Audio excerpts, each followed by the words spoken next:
ఆయన కనుమూరి రామకృష్ణరాజు గారు.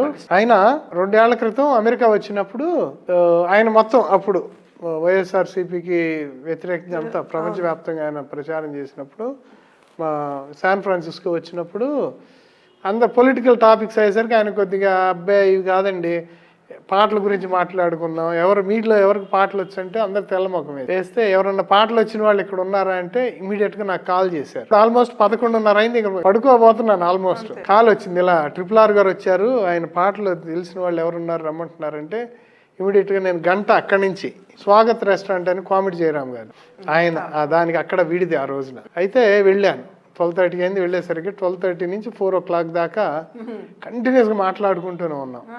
Amazing knowledge రాజుగారిది, విపరీతంగా అప్రతిహతంగా 12:30 నుంచి 4 దాకా కంటిన్యూస్ గా మాట్లాడుతాం మేము.